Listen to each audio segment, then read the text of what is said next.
La pregunta de si Jesús de Nazaret fue una figura histórica real ha cautivado a estudiosos, teólogos y al público durante siglos.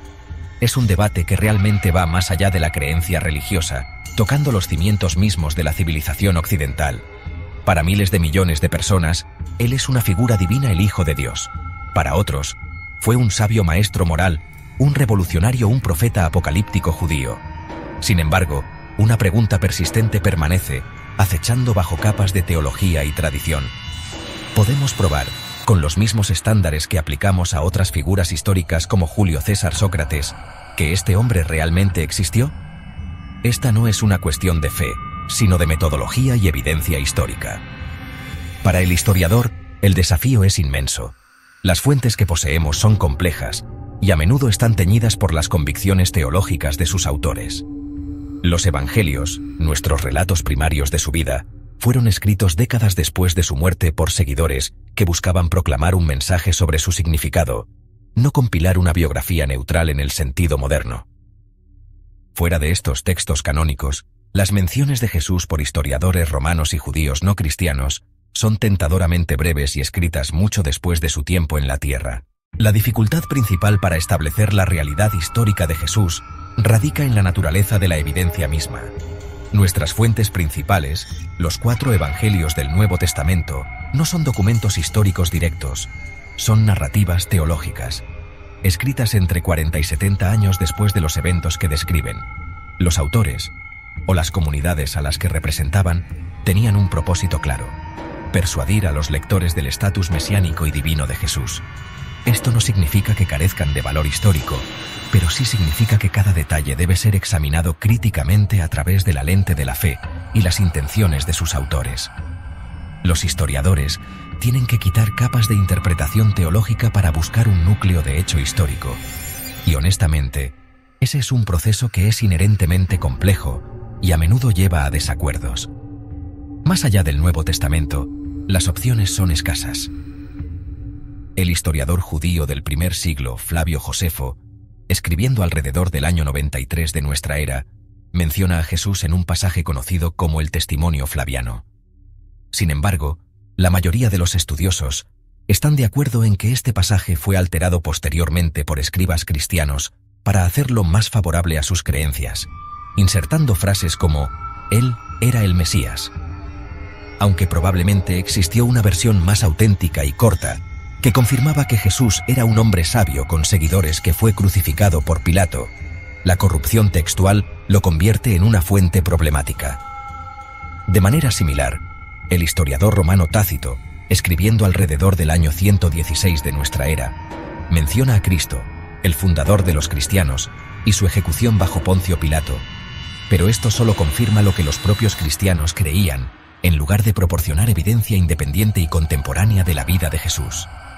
La arqueología, hasta ahora, ha ofrecido pruebas circunstanciales pero no directas. Hemos descubierto innumerables detalles sobre la vida en Galilea y Judea del primer siglo que concuerdan con el mundo descrito en los evangelios.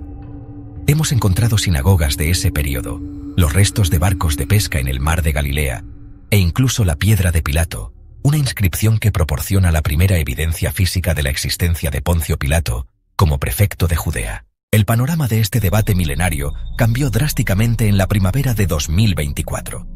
Durante una excavación de rescate de rutina cerca del antiguo pueblo de Migdal, conocido en la antigüedad como Magdala, la supuesta ciudad natal de María Magdalena, la excavación se estaba llevando a cabo antes de un nuevo proyecto de construcción en la orilla occidental del mar de Galilea.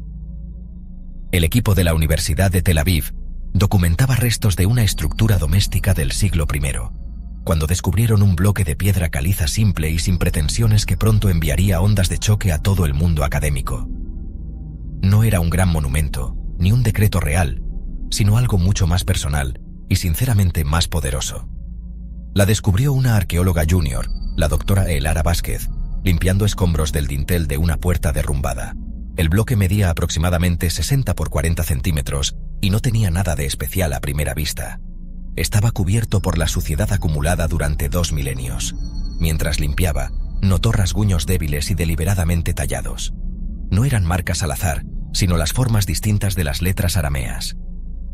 El arameo era el idioma común en la Galilea de la época de Jesús. La inscripción era tosca y claramente no oficial. Parecía más un grafiti que una dedicatoria formal. Lo que detuvo al equipo fue la combinación de palabras que empezaron a reconstruirse. El texto apresurado no era una lista de bienes ni un saludo común. Parecía una atestación personal, una declaración de testigo grabada en piedra. La frase clave que emergió fue Yeshua bar Yosef, Yeshua bar Yosef, Jesús. El bloque de piedra caliza no fue encontrado solo. Su contexto arqueológico fue lo que dio las primeras pistas importantes. La piedra fue descubierta en su lugar original, metida entre los restos caídos de una casa pequeña de un solo piso hecha de piedra y ladrillos de barro. Esta casa era parte de un área más grande de casas en la antigua Magdala. La capa donde se encontraron la casa y la piedra estaba sellada bajo una capa de destrucción clara que tenía ceniza y cerámica, de la que se sabe que es de la primera guerra judeo-romana, más o menos del año 67 después de Cristo. Esta fecha es importante, porque fue el año en que el general romano Vespasiano conquistó Galilea. Esto nos da una fecha límite, la fecha más reciente posible para cualquier cosa debajo de esa capa. Cuando la piedra fue revisada por primera vez en el lugar de la excavación, se notaron varias cosas importantes. Era de piedra caliza local, igual que los materiales de construcción usados en la región de Galilea en el siglo I. La escritura no fue hecha por un profesional. Las letras tenían diferentes profundidades y tamaños, grabadas en la superficie con un objeto afilado, quizás un clavo o un cuchillo. Esto sugería que fue obra de una persona común, no de un escriba ni de un albañil entrenado. Este carácter no oficial es una señal fuerte de que es auténtico. La ubicación de la escritura en el dintel de una puerta sugería que era una declaración pública o semipública. El estilo de la escritura aramea fue otra pieza clave del rompecabezas. Los expertos reconocieron de inmediato las letras como aramea cursiva, típica del final del período del Segundo Templo, específicamente de principios a mediados del siglo I después de Cristo. Una vez que la inscripción de Galilea llegó a Jerusalén, fue sometida a un proceso de autenticación exhaustivo y multifacético, supervisado por un consorcio de expertos internacionales: epigrafía, geología, análisis químico. Entonces, el primer paso fue un examen microscópico de los grabados. Usando microscopios digitales de alta potencia, los especialistas analizaron los surcos de las letras. Estaban buscando señales de marcas de herramientas modernas, lo que indicaría una falsificación. El análisis reveló que los surcos tenían forma de V, mostraban microgrietas internas y estrías consistentes con haber sido tallados en la piedra con una herramienta simple y antigua. Además, el proceso de envejecimiento natural de la piedra era evidente dentro de los grabados, no solo en la superficie. La siguiente prueba crucial implicó examinar la pátina dentro de la inscripción. La pátina es una capa química delgada que se forma en la superficie de la piedra durante largos periodos de exposición a los elementos y al suelo circundante.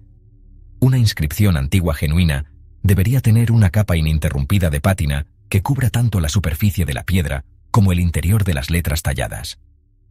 El equipo utilizó microscopía electrónica de barrido, o SEM, para analizar la composición química de la pátina. Los resultados fueron concluyentes.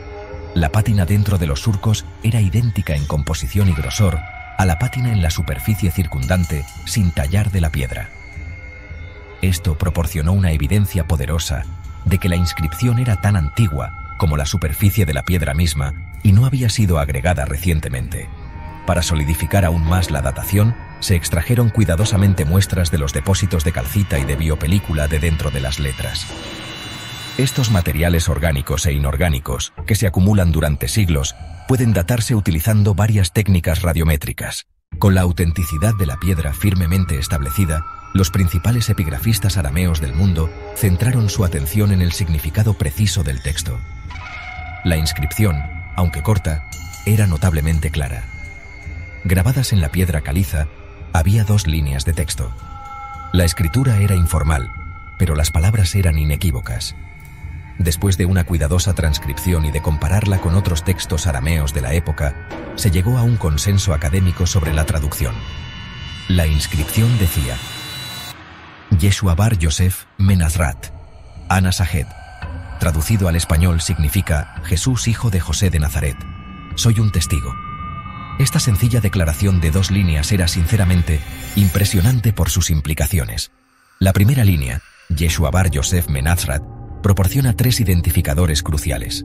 Yeshua bar Yosef era una combinación de nombres relativamente común, pero la adición del designador geográfico Menazrat, que significa de Nazaret, reduce drásticamente las posibilidades.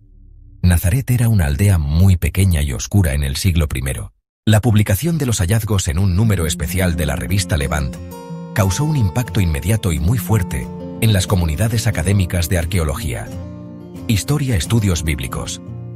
El proceso de autenticación muy cuidadoso, claro con varias pruebas, dejó muy poco espacio para dudar de forma creíble. Aunque algunas teorías raras y gente que siempre lleva la contraria en Internet gritaron que era un engaño, la mayoría de los expertos no religiosos aceptaron. La evidencia era simplemente demasiado fuerte. Un lugar arqueológico seguro. Análisis de marcas de herramientas pátina intacta. Fecha por radiocarbono, origen geológico. Todo junto creó una prueba muy sólida de que la inscripción era verdadera. Este descubrimiento terminó la discusión seria sobre si Jesús de verdad existió. La idea de que Jesús era un mito dejó de ser posible por esta única pieza de piedra. Ya no se podía decir que Jesús de Nazaret fuera solo un personaje de libros cuando un objeto real de su tiempo llevaba su nombre. La conversación entre expertos cambió de la noche a la mañana. La pregunta ya no era, ¿existió Jesús? Al final, la importancia de la inscripción de Galilea va más allá de la pregunta específica de si Jesús existió. Su verdadero significado está en cómo muestra el valor del método histórico crítico y el proceso continuo de descubrir cosas nuevas. Nos recuerda que lo que creemos saber del pasado nunca es algo totalmente cerrado. La historia no es solo una colección de hechos fijos, sino una disciplina viva que siempre cambia y se revisa y mejora constantemente con nuevas pruebas. Esta sencilla piedra caliza que estuvo enterrada por 2000 años ha cambiado mucho lo que entendemos de un momento clave en la historia humana. Prueba que incluso las preguntas más antiguas pueden encontrar respuestas nuevas. Este descubrimiento nos invita a ser un poco humildes con lo que creemos que es verdad.